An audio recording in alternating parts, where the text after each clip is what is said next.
Welcome everyone. Welcome Mr. Kenneth. Now अभी मैं we are starting the webinar. Today's webinar आज का webinar है हम जो आप अभी प्रोडक्शन ले रहे हैं पोमोग्रेनेट की प्रोडक्शन 40% से ज़्यादा कैसे बढ़ा सकते हैं. छोटी छोटी चीज़ें रहती हैं, बहुत डिटेल में मैं बताऊंगा क्योंकि मैंने बहुत सारा काम किया पोमोग्रेनेट के ऊपर. So you will come to know. Just a minute में एक बार सबको म्यूट कर देता हूँ.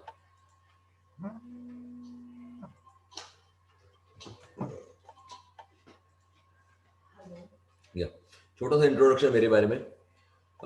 मेरा नाम समीर अलावादी है. पढ़ाई करी है मैंने केमिकल इंजीनियरिंग की और पोस्ट ग्रेजुएट डिप्लोमा किया है बिजनेस एंटरप्रेन्योरशिप मैनेजमेंट में. 21 साल का अनुभव है मुझे एग्रीकल्चर के फील्ड में. एज ए कंसल्टेंट मैंने काम किया है.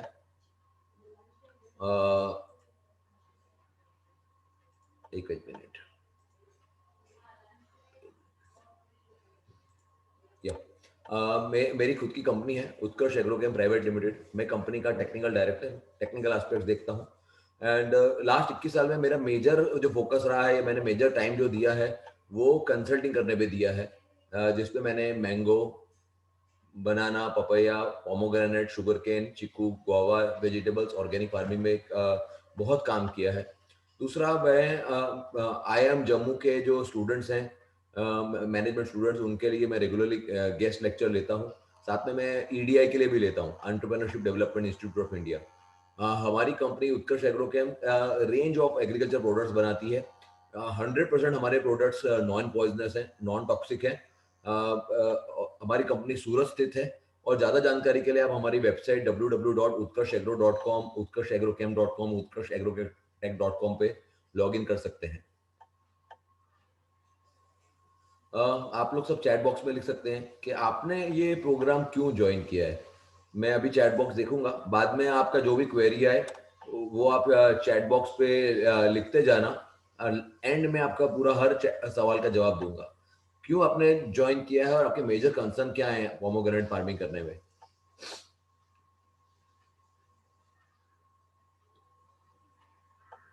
तो क्या है आपका आपका पॉइंट, अगर मेरे से मिस हो रहा है तो मैं उसको कवर अप कर लूँ.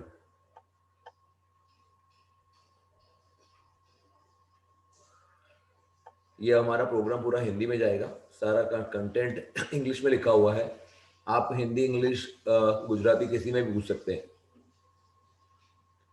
मोर about fine tuning our practices. Very nice. Sure Mehul भाई, you will get all the details.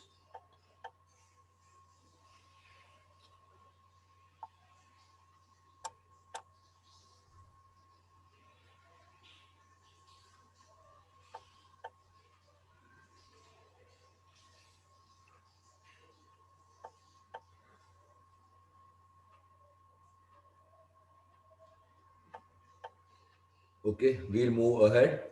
आपको फाइन ट्यूनिंग के बारे में मालूम पड़ जाएगा मेहुल जी. दूसरा चैट, कितने MP में पोमोग्रेनेट फार्मिंग कितना सक्सेसफुल है.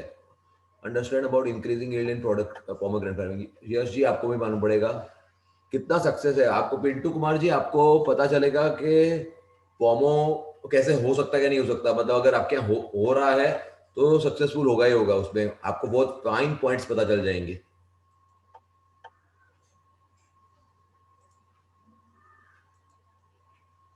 Major problem is controlling thrips during flowering and controlling black spots on fruits. ये मेजर प्रॉब्लम सभी को है. मैं बहुत आसानी से इसका जवाब दे पाऊंगा. ये स्लाइड आएगी जब I will cover in details.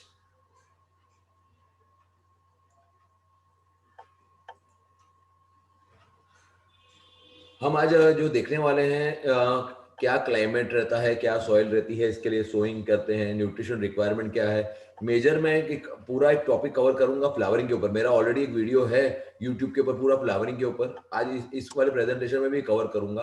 दूसरा इंटर कल्टिवेशन के बारे में, water management, paste and disease management, harvesting और रीड के ऊपर. ये सारे पॉइंट्स आज आपके कवर हो जाएंगे. इन सभी पॉइंट्स को हम अगर अच्छी तरह से देखते हैं तो क्या बोलते हैं, आप आपकी प्रॉफिटेबिलिटी आराम से 40% बढ़ सकती है. एरिया कितनी जबलपुर में मैं करना चाहता हूँ. ये ज़्यादा राजस्थान और महाराष्ट्र में होता है. सर, ये स्लाइड आपके लिए, ये शुरू की स्लाइड पिंटू कुमार जी आपके लिए महत्व की रहेंगी. आप देखिए कि ये आपके क्लाइमेट और आपकी सॉइल मैच करती है कि नहीं करती है। क्लाइमेट, पोमोग्रेनेट बहुत वाइड टाइप के क्लाइमेटिक कंडीशन में हो सकता है, जैसे कि ट्रॉपिकल, सब ट्रॉपिकल, एरिड, टेम्परेट रीजन, क्योंकि वो बहुत हार्डी नेचर का होता है, बहुत मतलब बहुत मुश्किल नहीं रहता है। कुछ कुछ ट्रिकी बातें हैं जिसकी हम बातें करेंगे। मेन कल्टीवेशन जो उसका है वो नॉर्दर्न हेमिस्फीयर में है, जहाँ में अपने India is in northern hemisphere. और बेस्ट क्वालिटी जो फ्रूट्स होते हैं वो रेगिस्तान वाले एरिया में होते हैं, जैसे कि कच्छ है, कुछ एरिया सौराष्ट्र के हैं, फिर जैसे नॉर्थ गुजरात के कुछ एरियाज हैं, फिर अपने आगे जाते हैं तो राजस्थान में भी बहुत अच्छी क्वालिटी का होता है। ये सब एरिया के अंदर जो नासिक एरिया में हो रहा है उससे ज़्यादा अच्छी क्वालिटी का होता है, लेकिन प्रैक्टिसेस जो है वो महाराष्ट्र के फार्मर्स ज़्यादा अच्छे प्रैक्टिसेस फॉलो करते हैं। और मैंने जैसे देखा है कि मेजर जो कंसल्टेंट्स जो गुजरात में और राजस्थान में काम कर रहे हैं वो महाराष्ट्र बेस्ड है, क्योंकि महाराष्ट्र में इसकी फार्मिंग बहुत साल पहले शुरू हुई थी। इट इज ये एक डेसिडियस, एक इसको कैटेगरी करते हैं तो श्रब है, डेसिडियस श्रब है टेम्परेचर रीजन की। पण अब एवरग्रीन या डेसिडियस की अंडर भी क्लासीफाई इसको कर सकते हैं, डिपेंड करते हैं कौन सी वैरायटी अपने ली है। ये बहुत अच्छा सेमिड एरिया एरिड क्लाइमेट में होता है, जहाँ पे बहुत ठंडी और बहुत गर्मी दोनों साथ में होती हो। जैसे अपने ज्यादातर ये मतलब इसलिए हम बोलते हैं एरिड, मतलब रेगिस्तान एरिया के अंदर इस ट्री को चाहिए ड्राई क्लाइमेट चाहिए और गर्म क्लाइमेट चाहिए जब फ्रूट का डेवलपमेंट और ड्राइपनिंग होता है। मैं खुद सूरत से हूँ जहाँ पे हमारा क्लाइमेट खूब ह्यूमिड क्लाइमेट है, वर्म और बहुत ज्यादा वर्म नहीं होता है, बहुत कम समय के लिए वर्म होता है। तो यहाँ पर काफी किसानों ने ट्राई किया है लेकिन नहीं हुआ है। ये this area is not suitable for pomegranate farming. Temperature range, बहुत बड़ी टेम्परेचर रेंज को ये सहन कर सकता है, मतलब -12 डिग्री से लेके 44 डिग्री सेंटीग्रेड तक कोई ज़्यादा प्रॉब्लम इसको आती नहीं है। सिर्फ ये पीरियड में खाली फ्लावरिंग नहीं लिया जाता, वो बाहर वाला जब मेरा आएगा स्लाइड उसमें अपने देख लेंगे। रेनफॉल, बरसात आपकी 500 से 1000 mm ही होनी चाहिए, विद लॉन्ग, लंबा, गर्म और ड्राई समर होना चाहिए। माइल्ड विंटर रहता है पोमोग्रेनेट को करने के लिए। जैसे लिखा है 45 से 48 डिग्री का क्लाइमेट विद हॉट विंड, ये कॉमन टेम्परेचर रहता है रेगिस्तान में गर्मी के टाइम में, तो वो आराम से उसको टॉलरेट कर लेता है, कोई ज्यादा प्रॉब्लम नहीं आती है उसको। ये क्लाइमेट के अंदर क्वालिटी बहुत ज्यादा अच्छी होती है। सॉइल कंडीशन ये खास आप देखना कि बहुत वैरायटी ऑफ सॉइल में होती है, खास करके सैंडी सॉइल और सैंडी लोम सॉइल। वापस से रिपीट करूंगा, सैंडी सॉइल और सैंडी लोम सॉइल, अगर आपकी जमीन ब्लैक है, चिकनी है और बहुत ज्यादा ब्राउन है और उसके अंदर क्ले का कंटेंट बहुत ज्यादा है, तो उसमें बहुत अच्छा रिजल्ट नहीं आता है। और सैंड की सॉइल की बजाय क्लाइमेट बहुत मेजर रोल प्ले करता है। ह्यूमिड क्लाइमेट के अंदर बहुत ज्यादा चैलेंजेस हैं और नहीं होता है। मैंने यहाँ पर बरोड़ा एरिया के अंदर काम किया था, 100-150 एकड़ में था। बहुत ट्राई किया था फ्लावरिंग लाने का, 6 महीने तक हमने पानी बंद रखा था, तो भी फ्लावरिंग के लिए फेवरेबल कंडीशन नहीं आई थी। तो ये मेन पॉइंट्स हैं, जो लोग नए करना चाहते हैं, आपके एरिया में नहीं हो रहा है, तो इन पॉइंट्स को ध्यान में रखना। दूसरा, लाइट सॉइल चाहिए, पीएच की रेंज 6.5 से 7 है, ज्यादा सुटेबल है। काफी हाई पीएच, 8.5 पीएच को भी वो टॉलरेट कर सकता है अगर अच्छी मैनेजमेंट अपने की जाए। फ्रूट की क्वालिटी और कलर लाइट सॉइल में बहुत ज्यादा होता है, और लेकिन वो वही क्वालिटी हैवी सॉइल में डेवलप नहीं होती है। मतलब हैवी मतलब कि the soil rich in with clay, काली काली जमीन जिसको बोलते हैं, या ब्राउन में थोड़ा कम क्ले होता है, काली में बहुत ज्यादा क्ले होता है। Pomegranate cultivation is successful in arid ecosystem as it can withstand dry climate and adverse soil condition prevailing in arid condition। मतलब वही रेगिस्तान एरिया के अंदर सबसे अच्छा होता है। It can grow well in marginal land with poor fertility and shallow depth. बहुत ज्यादा अगर नीचे पत्थर है वहां पे भी होगा, फर्टिलिटी अच्छी नहीं है तो भी होगा। आपको सिर्फ गोबर खाद अच्छी तरह से डालना है, बाकी सब it is taken care of. Arid land जो होती है वो पुअर होती हैं ऑर्गेनिक मैटर में और न्यूट्रिएंट्स कंटेंट में। प्रॉपर मैनेजमेंट सॉइल हेल्थ के ऊपर हम ध्यान देते हैं, न्यूट्रिएंट सप्लाई अगर ढंग से देते हैं तो बहुत हाई यील्ड आता है। ये मेरा ऑब्जर्वेशन है। मैंने राजस्थान, कच्छ नॉर्थ गुजरात, तीनों एरिया के अंदर काम किया किसानों के साथ में, और सब जगह पे सक्सेसफुल होने का रीजन यही है कि ये क्लाइमेटिक कंडीशन और ये सॉइल कंडीशन वहां पर आराम से है। कैसे प्रोपोगेट किया जाता है? किसान नॉर्मली खुद प्रोपोगेट नहीं करता, लेकिन नर्सरी वाले कैसे करते हैं? It is usually propagated both by hardwood and semi hardwood cutting under mist condition. ये जो सेमी हार्डवुड के अंदर सक्सेस रेशियो ज्यादा है। सेमी हार्डवुड कटिंग का 6 से 8 महीने पुराना होता है, 20 से 25 सेंटीमीटर लेंथ, और पेंसिल थिकनेस का ज्यादा अच्छा होता है, इतना थिकनेस होना चाहिए। वो कटिंग को काट के डाला जाता है। pruned wood of winter season can be used, which gives high success rate. July is the best time for planting for cutting. ये जुलाई में से नॉर्मली हर एक प्रोपोगेशन के लिए अच्छा टाइम होता है, क्योंकि उस समय मॉइस्चर लेवल अच्छा होता है क्लाइमेट के अंदर, और उस क्लाइमेट उसको फरवरी के दरमियान प्लांट किया जा सकता है। Flower and fruit producing lateral branches should not be use. पतली डालियां नहीं ली जाती हैं। Dip the lower part of stem cutting for 5 minutes in 2500 ppm of IPA for inducing the roots. ये नॉर्मली हर एक के लिए पीपीएम अलग अलग रहता है नर्सरी के अंदर। इस ट्रीटमेंट से फाइबरस रूट आ जाती हैं, जो जरूरी रहती हैं प्लांट्स को करने के लिए। कटिंग को फिर कोकोपीट और रेती के 4:1 के प्रोपोर्शन में डाला जाता है, ताकि फटाफट बन जाए। प्लांटिंग करने से पहले, लगाने से पहले उसको सैनिटाइज किया जाता है 5 मिनट के लिए। तो आप उस समय उत्कर्ष का फंग फ्री और उत्कर्ष का बायो क्लीन स्वीप कर सकते हैं, ताकि सरफेस पेस्ट और डिजीज का इन्फेस्टेशन ना हो। जो बहुत अच्छा, जिसका रूट अच्छा बन चुका है, उसको 45 से 60 डेज के बाद में नर्सरी के बैग में ट्रांसफर किया जाता है। जो बैग होती है उसके अंदर सैंड, सॉइल और गोबर खाद, रेती, सॉइल और गोबर खाद का 1:1:1 का रेशियो होता है, और उसके अंदर डाल दिया जाता है। ट्रांसप्लांटिंग करने से पहले प्लांट को शेड में रखा जाता है 7 से 10 दिन के लिए, ताकि हार्डनिंग हो। हार्डनिंग अगर हम करते हैं तो सर्वाइवल रेशियो बढ़ सकता है। इसी तरह से किसान, आपके आपके अगर खेत में कोई बहुत अच्छी पेड़ है, बहुत अच्छा दे रहा है, तो आप इस तरह से उसकी गुटी, इसको गुटी कलम बोलते हैं, तो गुटी आप बना सकते हैं। ये बायोक्लीन स्वीप और जो मैंने बताया है कि हम पंखप्री किया, तो पंखप्री जो है वो ट्राइकोडर्मा विरिडी, ट्राइकोडर्मा हर्जेनियम, एम्पेलोमाइसिस क्विस्कोलिस और 5 और दूसरे 3 फंगस से बनता है। बायोक्लीन स्वीप जो है मेटारिजियम, बिवेरिया बैसियाना और वर्टिसिलम लिकेनी से बनता है।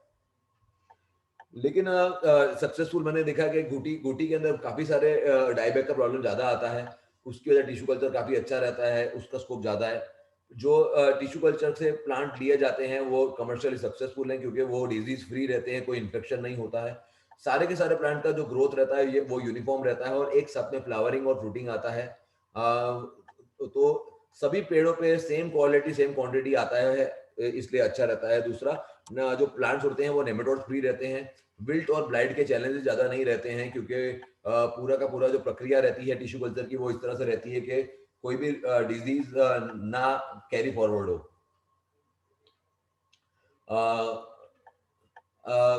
और दूसरा, स्टैंडर्ड पैकेज को फॉलो किया जाता है, तो उसकी वजह से बहुत आसान रह जाता है करना। नॉर्मली मुझसे कोई पूछता है कि कौन सा लगाना चाहिए, तो आई रिकमेंड कि जैन इरिगेशन और कैडिला, ये दोनों काफी स्टेबल कंपनी है, नेशनल लेवल की कंपनी है, और पूरे इंडिया में इनके प्लांट्स मिल सकते हैं। तो गो फॉर दीज 2 कंपनीज। बाकी लोकल लेवल पे बहुत सारी कंपनीज बन रही हैं, लेकिन प्रिफर ओल्ड कंपनीज, जो पुरानी कंपनीज हो, जिनका ट्रैक रिकॉर्ड अच्छा हो। नॉर्मली टिश्यू के अंदर ये भगवा वैरायटी जो बोलते हैं वो सबसे ज्यादा चल रही है। लैंड प्रिपरेशन, लगाने से पहले कैसे लैंड तैयार करना है। लैंड तैयार करने से पहले उसको प्लाव करते हैं। उस प्लाविंग के बाद में 1 महीना रखने के बाद उसको हैरो लगाते हैं। हैरो के बाद लेवलिंग करते हैं, और सारे के सारे जो वीड्स रहते हैं उनको रिमूव करने के बाद लगाया जाता है। स्क्वायर या रेक्टेंगल पैटर्न देखा जाता है, लेकिन ज्यादातर रेक्टेंगल पैटर्न ज्यादा देखा गया है। वो मैं आगे अगली की स्लाइड में आएगा कि कौन सी वैरायटी के लिए कौन सा लेते हैं। जो आप खड्डा कर रहे हैं वो 1 metre by 1 metre by 1 metre, मतलब 3.25 फीट बाय 3.25 फीट बाय करते हैं, और 1 महीने पहले रख देते हैं, ताकि सॉइल सोलराइजेशन हो जाए, सॉइल रेडिएशन से सारा डिसइंफेक्ट हो जाए। ये काम नॉर्मली सॉइल सोलराइजेशन का अप्रैल और मई महीने में करना चाहिए, ताकि जमीन के अंदर कोई भी जर्म्स हो मर जाए, ताकि अपना प्लांट के मरने के बाद में चांस ना हो। लगाने का सीजन नॉर्मली स्प्रिंग में, फरवरी मार्च में है। फरवरी मार्च में अगर आप लगा रहे हैं तो सितंबर अक्टूबर में खड्डा करके आप रख सकते हैं ताकि सॉइल सोलराइजेशन अच्छी तरह हो जाए। अगर आप रेनी सीजन में लगा रहे हैं तो जैसे आगे मैंने बताया अप्रैल मई में खड्डा करके रख दें। स्पेसिंग जो है वो डिपेंड करता है कि आप कौन सी, आपकी सॉइल कैसी है, क्लाइमेटिक कंडीशन कैसी है, कौन सी वैरायटी है, आपको वीडिंग के लिए कैसे ट्रैक्टर कैसे चलाना है। नॉर्मली जो जर्नल जो होता है वो 14/8, 13/10 नॉर्मली ये रहता है, जिसके अंदर 350 से 400 के बीच में आते हैं। ये भगवा वैरायटी के लिए, सिंदूरी वैरायटी के लिए सबसे आइडियल डिस्टेंस रहता है। कुछ लेकिन अगर आपकी सॉइल बहुत ज़्यादा हेल्दी है, कुछ लोग ज़्यादा दूर का डिस्टेंस भी रखते हैं, जैसे 5 मीटर बाय 2.5 मीटर्स या 5 मीटर बाय 4 मीटर। प्लांट बहुत कम हो जाते हैं, लेकिन ये भगवा वैरायटी के लिए नहीं है, ये गणेश वैरायटी या जैलोर वैरायटी के लिए है, जो सीडलेस वैरायटी रहती है उसके लिए है। लेकिन कमर्शियली और टिश्यू कल्चर में जो है वो भगवा ही है। तो आप 100 क्या बोलते हैं, 400, 350 से 400 के आसपास आए, उस तरह से आप डिस्टेंस आप रख सकते हैं अपना प्लांटिंग स्पेस।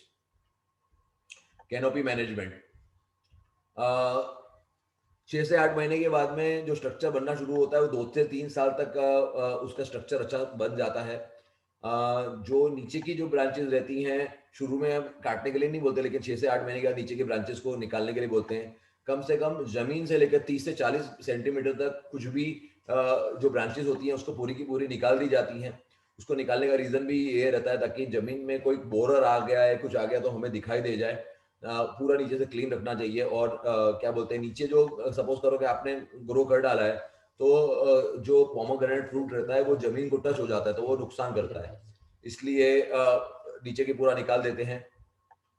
नॉर्मली एक आपने लगाते हैं तो बहुत सारे मल्टीपल स्टेम आने शुरू हो जाते हैं, कई बार 8, 10, 15 आते हैं, लेकिन 3 से 5 स्टेम्स को ही रखना प्रिफरेबल है। बहुत ज्यादा अगर आप रखते हो तो प्रोडक्शन मतलब ग्रोथ अच्छा नहीं हो पाता है। कम रखते हैं तो ज्यादा तो वो भी अच्छा नहीं रहता है। तो 3 से 5 स्टेम रखना ज्यादा अच्छा रहता है। 2 बार प्रूनिंग किया जाता है ताकि जो सूखी डालियां हैं उनको निकाल दिया जाए और किया जाए। मेजर प्रूनिंग जो है वो जस्ट हार्वेस्टिंग के बाद में ठंडी में, और लाइट प्रूनिंग जो होती है वो मई और जून में की जाती है। अगर ये ब्लाइट का प्रॉब्लम है तो हैवी प्रूनिंग की जाती है हमेशा हार्वेस्टिंग करने के बाद में। ये ब्लाइट का प्रॉब्लम, बैक्टीरियल ब्लाइट का प्रॉब्लम सीवियर जो है वो महाराष्ट्र में ज़्यादा देखा गया है। गुजरात में और राजस्थान में ये प्रॉब्लम मैंने बहुत कम देखा है। जैसे आप तमिलनाडु से हैं तो मुझे तमिलनाडु के बारे में पता नहीं कि वहाँ ब्लाइट का प्रॉब्लम कैसा है। तो अगर आपके यहाँ ब्लाइट का प्रॉब्लम है तो आपको 10% बोडो मिश्रण बनाकर जो कटिंग करते हैं उसके बाद में लगा देना चाहिए ट्रेनिंग और प्रूनिंग करने के बाद में, ताकि आगे वो स्प्रेड ना हो। फ्लावरिंग रेगुलेशन कैसे की जाती है? बहुत सारे किसान पहली बार में नियरली 1 साल, 1.5 साल, 2 साल में लेना शुरू कर देते हैं, लेकिन मेरा पहला कभी भी वो रिकमेंडेशन नहीं है कि कभी भी इतनी जल्दी लेना चाहिए। बहुत कम क्वांटिटी निकलती है क्योंकि इसके अंदर पोमोग्रेनेट के अंदर बहुत सारे पेस्ट और डिजीज आते ही आते हैं, तो दवाई फंगीसाइड और इंसेक्टिसाइड का बहुत यूज करना रहता है, तो उसकी वजह से कॉस्टिंग काफी बढ़ता है। लेकिन वो कॉस्टिंग सेम ही रहता है, भले आप 5 किलो आपका उत्पादन आ रहा है या 15 किलो आ रहा है या 25 किलो आ रहा है। मैं ये बात हमेशा किसान को बताता हूँ कि जैसे मैं 2-3 साल पहले इजराइल गया था। इजराइल के अंदर उनके धर्म ग्रंथ के हिसाब से जो यहूदी लोग हैं, वो लोग कोई भी ट्री लगाते हैं, फ्रूट ट्री, कभी भी चौथे साल से पहले नहीं लेते हैं। अगर उन वहां पे पोमोग्रेनेट भी बहुत बड़े स्केल पर होता है इजराइल में, तो पोमोग्रेनेट भी वो जब पहला क्रॉप लेते हैं वो 25 से 30 किलो, 40 किलो लेते हैं। यहाँ के किसान मैंने देखा है 5 किलो, 10 किलो से शुरुआत करते हैं। तो मैं ये प्रेफर करूंगा कि 3 साल के बाद में, 2, 2.5, 3 साल के बाद में ही आप क्रॉप लें। क्रॉप लेने के लिए अलग अलग बाहर का बात आती है। बाहर बाहर का पीरियड इस तरह से डिफाइन किया गया है कि ऐसी क्लाइमेटिक कंडीशन रहती है जो एक्सट्रीम नहीं रहती है। वो क्लाइमेटिक कंडीशन 3 बार आती है। वो बाहर के बारे में अगले आगे वाले स्लाइड में अपने देखेंगे। तो बाहर को ध्यान में रख के हमें पहले तो सबसे पहले पानी बंद कर देना चाहिए। पानी क्यों बंद करते हैं, मतलब पोमोग्रेनेट के अंदर फ्लावरिंग तब आती है जब उसको फुल स्ट्रेस मिलता है। तो 2-3 तरह से स्ट्रेस दिया जाता है। नंबर 1, पहले पानी बंद कर दिया जाता है। जब हम पानी बंद करते हैं तो नए पत्ते आने बंद हो जाते हैं। जब तक नए पत्ते आने बंद ना हो तब तक आपको आगे कुछ नहीं बढ़ना होता है। आपकी अगर जितनी सॉइल के अंदर जितना आपको एरिड है, जितना ज्यादा रेती है, उतना कम समय के लिए पानी बंद करना पड़ता है, और जितना क्ले ज्यादा है उतना लंबे समय के लिए करना पड़ता है। जैसे मैंने मेरा पर्सनल अनुभव यहाँ के लिए, मैंने बड़ौदा में काम किया था, चाणोद एरिया में, तो वहां पर हमने 6 महीने तक पानी बंद रखा था मानसून के बाद में। तभी भी पत्ते बंद होने शुरू नहीं हुए थे। फाइनली मैंने बोल दिया कि यार यहाँ पे मेरे लिए फ्लावरिंग लाना बहुत ज्यादा मुश्किल है। इसी तरह से कच्छ के अंदर, नॉर्थ गुजरात के अंदर 1 डेढ़ महीना पानी बंद रखते हैं तो पत्ते आने बंद शुरू हो जाते हैं। पत्ते जैसे नए पत्ते आने बंद हो जाते हैं तो उसके बाद में इथिपॉन का स्प्रे किया जाता है। इथिपोन एक ऐसा हार्मोन है जो 1 से 2 ml के हिसाब से डालते हैं। साथ में प्रोपेनोफॉस भी डाला जाता है। इथिपोन का स्प्रे करते ही 4 से 5 दिन में सारे के सारे पत्ते नीचे गिर जाते हैं। मतलब पहला स्ट्रेस पानी का दिया जाता है, दूसरा स्ट्रेस इथिपोन का दिया जाता है। उसके बाद में तुरंत के तुरंत प्रूनिंग की जाती है, लाइट प्रूनिंग की जाती है। प्रूनिंग अच्छी क्वालिटी लेनी हो तो हमें इतना ध्यान रखना चाहिए, इतना लेवल का प्रूनिंग करना चाहिए ताकि अपनी जो उंगली रहती है, इससे पेंसिल पेंसिल थिकनेस से एक भी स्टेम पतली हमारी रह नहीं जानी चाहिए, सारी की सारी पतली स्टेम को काट देना चाहिए। जो पोमोग्रेनेट पेंसिल शेप स्टेम के ऊपर लगता है, उसी की क्वालिटी बहुत ज्यादा अच्छी आती है, उसी में साइज अच्छा आता है और उसी का रेट फार्मर को बहुत ज्यादा अच्छा मिलता है। आपका अगर प्लांट छोटा है, 1 साल या 1.5 साल या 2 साल का है, तो पेंसिल थिकनेस की स्टेम बहुत कम रहती है। उसकी वजह से बहुत छोटी साइज का फ्रूट आता है और उसकी कमर्शियल वैल्यू कुछ भी नहीं होती है। तो स्ट्रेस जब मिलता है तब तभी ही वो क्या बोलते हैं, फ्लावरिंग देता है। तो पहला पानी बंद रखना है, बाद में इथिकॉन स्प्रे करना है। इथिकॉन से जैसे शेड हो जाए उसके बाद में कटिंग करनी है। कटिंग करने के बाद में पानी शुरू किया जाता है। पानी का एप्लीकेशन सबसे ज्यादा मेजर रोल प्ले करता है। ये सबसे ट्रिकी बात है पानी देने के बारे में। अगर आपने पानी दिया पहले, जैसे पानी पहली बार शुरू किया तो 4 से 5 घंटे के लिए पानी दिया जाता है रेताल जमीन के अंदर। तो प्लांट को लगता है कि हाँ मुझे थोड़ा सा जीव मिल गया, तो वो थोड़ा सा उसको पानी मिलता है तो वो नए पत्ते देना शुरू करता है। थोड़ा सा नए पत्ते आने शुरू होते हैं तो उसके साथ में फ्लावर आने शुरू हो जाते हैं। अगर नए पत्तों के साथ में अगर फ्लावर आ रहे हैं तो आपको जो पानी की क्वांटिटी दी है वो आपने बराबर दी है। सपोज करो कि आपने पानी दिया है और कुछ भी नहीं आ रहा है, तो 3-4 दिन के बाद कुछ नहीं आ रहा, तो मतलब इसका मतलब ये है कि आपका पानी कम पड़ रहा है, तो आपको और थोड़ा सा घंटे पानी ज्यादा देने की जरूरत है।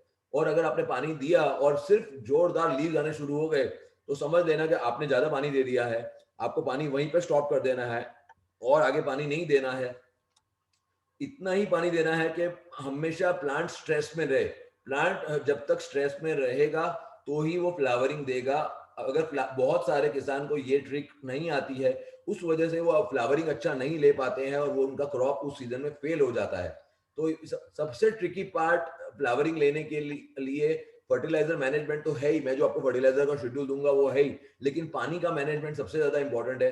जैसे पहली बार 5 घंटे के लिए पानी दे दिया, 3 घंटे के लिए पानी दे दिया, फिर 3 से 4 दिन के लिए पानी बंद कर दिया, फिर 1-2 घंटे के लिए पानी दे दिया, फिर 1-2 दिन के लिए बंद कर दिया। वो आपको आपको आपके सॉइल, आपके एरिया के हिसाब से मालूम पड़ेगा कि कितना पानी देना है।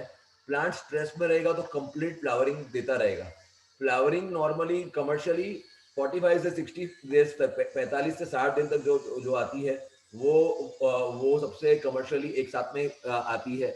और ये स्ट्रेस इसलिए दिया जाता है, वैसे अगर आप स्ट्रेस नहीं दो तो भी फ्लावरिंग तो आती है, लेकिन एक साथ में नहीं आती है। एक साथ में फ्लावरिंग नहीं आती है तो स्टेज मेंटेन नहीं होता, तो कौन सा फर्टिलाइजर कब देना है वो मेंटेन नहीं होता है। इसलिए ये स्ट्रेस दिया जाता है ताकि एक साथ में सारी की सारी फ्लावरिंग आ जाए, 30 से 40 दिन के अंदर, 60 दिन के अंदर आ जाए, और उसके बाद में हम फर्टिलाइजर का मैनेजमेंट बहुत ज्यादा अच्छी तरह कर पाए।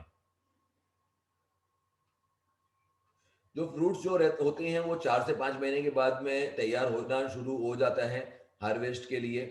वो पूरा शेड्यूल भी आगे आएगा। और जो पोमेग्रेनेट के जो फ्रूट्स होते हैं वो बाइसेक्सुअल होते हैं, मेल और फीमेल दोनों एक साथ में आते हैं, तो दोनों का प्रोपोर्शन बराबर रहना चाहिए। जो मेल होते हैं वो शुरुआत में ड्रॉप हो जाते हैं, फीमेल रह जाते हैं, तो आपको मेल फीमेल का आइडेंटिफिकेशन भी आ जाना चाहिए कि ये मेल है ये फीमेल है। पहले मेल आते हैं, बाद में फीमेल आते हैं और वो कन्वर्ट रहता है।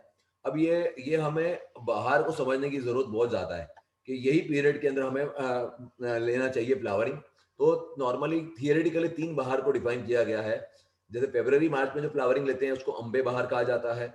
जुलाई अगस्त में उसको मृग बहार कहा जाता है, और सितंबर अक्टूबर में जो फ्लावरिंग दी जाती है उसको हंसता बहार कहा जाता है।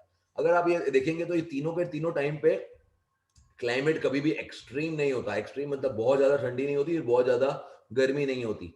जुलाई अगस्त में नॉर्मली मृग बहार में यहाँ पर नहीं दिया जाता नासिक एरिया में, उस समय वहाँ बहुत बरसात होती है। लेकिन जहाँ पे बरसात कम होती है जैसे कच्छ एरिया है, नॉर्थ गुजरात है या राजस्थान है, तो वहाँ पे मृग बहार में बहुत दिया जाता है क्योंकि उसके बाद में भाव अच्छा मिलता है। मेजर लोग जहाँ पे भी हैवी रेनफॉल है लेकिन तो वहाँ पे हंसता बहार के अंदर ही लेते हैं। तो अब हर एक के बारे में अपने देख लेते हैं कि इनका प्रोज एंड कॉन्स क्या है, क्या अच्छा है क्या बुरा है। डिपेंड करता है कि कौन सा फ्लावरिंग फ्रूटिंग, इरिगेशन का पानी की अवेलेबिलिटी क्या है, मार्केट की डिमांड क्या है, पेस्ट डिजीज का कैसा है आपके लोकेलिटी में। जो अम्बे बहार के जो फ्रूट होते हैं उनको इरिगेशन चाहिए ही चाहिए, क्योंकि उस समय मार्च अप्रैल तक आते आते बहुत सारी जगह पानी खत्म हो जाता है।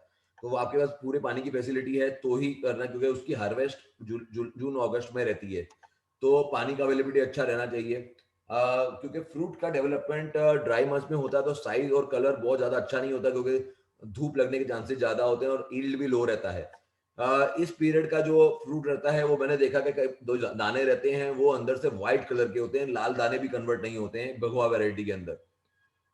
माइट्स का भी अटैक ज्यादा होता है, क्योंकि माइट्स का अटैक नॉर्मली जब मिनिमम और मैक्सिमम टेम्परेचर का रेंज बड़ा होता है तब माइट्स का अटैक होता है, तो माइट्स का अटैक भी काफी ज्यादा होता है।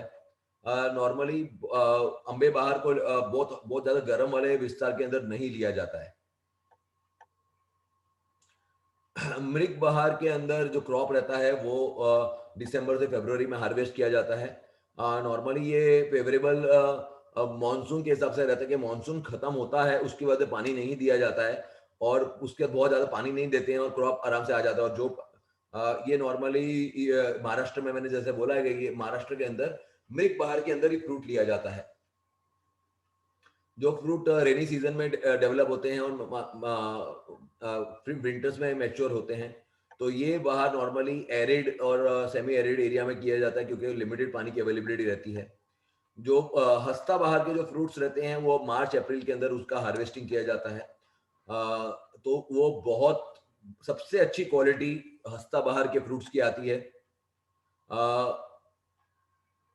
फ्रूट की जो अवेलेबिलिटी इस सीजन में लिमिटेड रहती है क्योंकि उसकी वजह से अच्छा भाव मिला जाता है। पानी का स्ट्रेस डेवलप नहीं होता है उस समय। और क्योंकि रेनी सीजन का पीरियड भी रहता है उसके लिए। अगर अपने को इस वजह से कई बार क्या रहता है कि अपने अगर हफ्ता बहार में अगर आपकी बरसात लंबाई जाती है, मतलब बरसात लंबा हो जाता है, तो फ्लावरिंग कई बार पुअर रहता है और फ्रूट सेट भी अच्छी तरह से नहीं होता है। तो उसके लिए कैनोपी मैनेजमेंट और फ्लावर रेगुलेशन काफी अच्छी तरह करना चाहिए, जैसे मैंने उसके बारे में पहले ही समझा दिया है कि क्या क्या पॉइंट को अपने को ध्यान रखना है।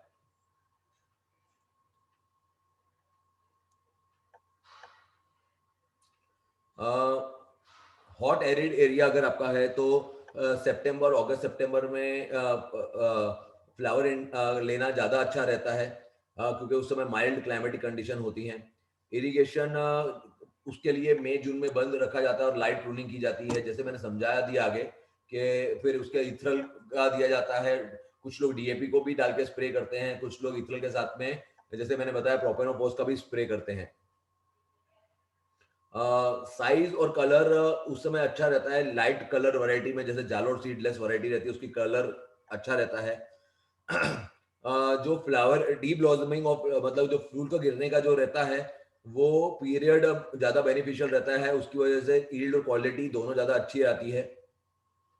नॉर्मली अगर आपका आप जैसे आपने पूछा वेणुगोपाल जी कि कितने फ्रूट रखने हैं, अगर आपका 4 से 5 साल का पेड़ है तो आपको 80 to 120 फ्रूट्स रखने चाहिए, और छोटे फल को छोड़ देना चाहिए, तो ही साइज आती है। कई बार बहुत ज्यादा फ्लावरिंग आ जाती है, बहुत ज्यादा फ्लावरिंग आने की वजह से क्या बोलते हैं साइज नहीं हो पाती है। और जैसे मैंने बताया कि वही डालियों को रखना है, वही स्टेम को रखना है जो पेंसिल पेंसिल थिकनेस की है, जैसे मेरी उंगली है उस थिकनेस की जो डालियां हैं उनका ही फ्रूट रखना है, अंदर का फ्रूट रखना है, ताकि सन स्ट्रोक ना लग जाए उसके ऊपर। इंटरकल्चरल ऑपरेशन, जो हॉट एरिड एरिया रहता है तो टर्माइट का प्रॉब्लम बहुत ज्यादा रहता है शुरुआत में, खास करके पहले 2-3 महीने तो प्रॉपर रूट डेवलपमेंट होना चाहिए। तो दूसरा टर्माइट्स का मैनेजमेंट भी देखना रहता है, इसके लिए नीम केक दिया जाता है 1 से 2 किलो प्रति प्लांट, और क्लोरोपाइरीफॉस देना कंपलसरी है।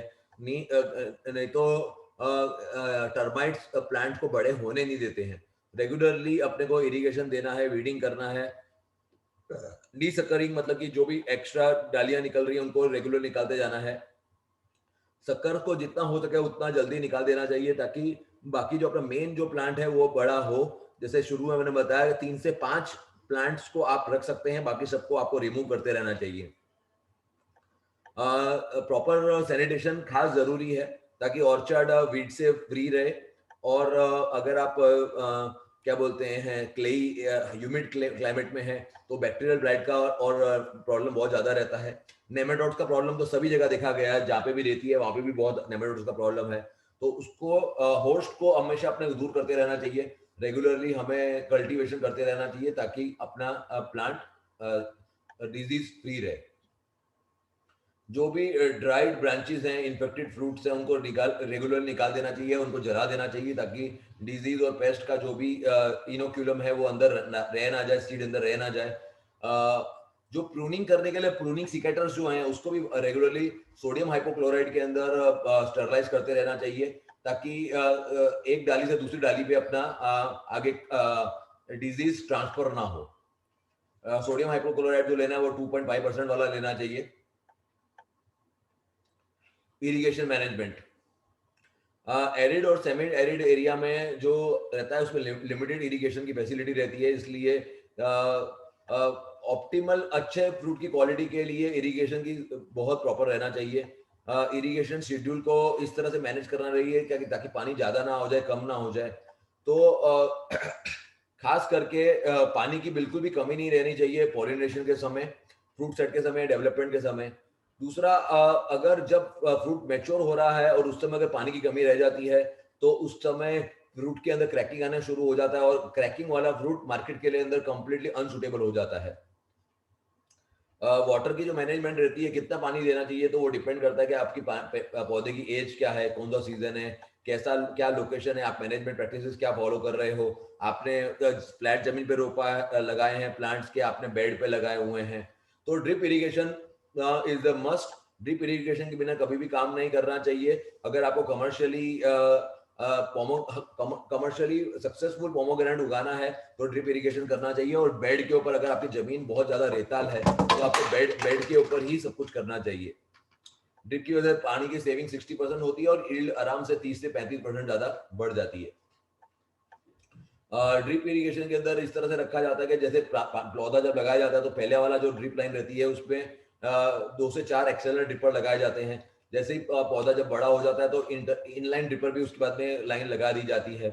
तो फर्टिलाइजर जो है या केमिकल जो है वो ड्रिप इरिगेशन के थ्रू दिए जाते हैं। जब नॉन बेरिंग ट्रीज जो हैं उसमें नॉर्मली 5 से लेकर 25 लीटर पानी प्रतिदिन प्रति ट्री दिया जाता है, और जब जिसमें फ्रूट्स आ रहा होता है उसमें 20 से लेकर 65 लीटर पानी पर डे पर प्लांट दिया जाता है। एक्सेस इरिगेशन हमेशा हमें अवॉइड करना चाहिए, कोई भी क्रॉप में अवॉइड करना चाहिए, जैसे इसमें भी अवॉइड करना चाहिए। उसकी वजह, अगर एक्सेस आप वाटरिंग कर रहे हैं तो वो विल्ट या नेमेटोड्स के चांसेस बहुत ज्यादा बढ़ा देता है, इसलिए इरिगेशन एकदम जुडिशियस होना चाहिए। जो सॉइल रहती है उसे इनऑर्गेनिक या ऑर्गेनिक मल्च से कवर कर देना चाहिए ड्राई मंथ्स के दौरान, ताकि मॉइस्चर मेंटेन रहे और इरिगेशन पानी बचा सके, और उसकी वजह से प्लांट का ग्रोथ और डेवलपमेंट बहुत ज्यादा अच्छा होता है।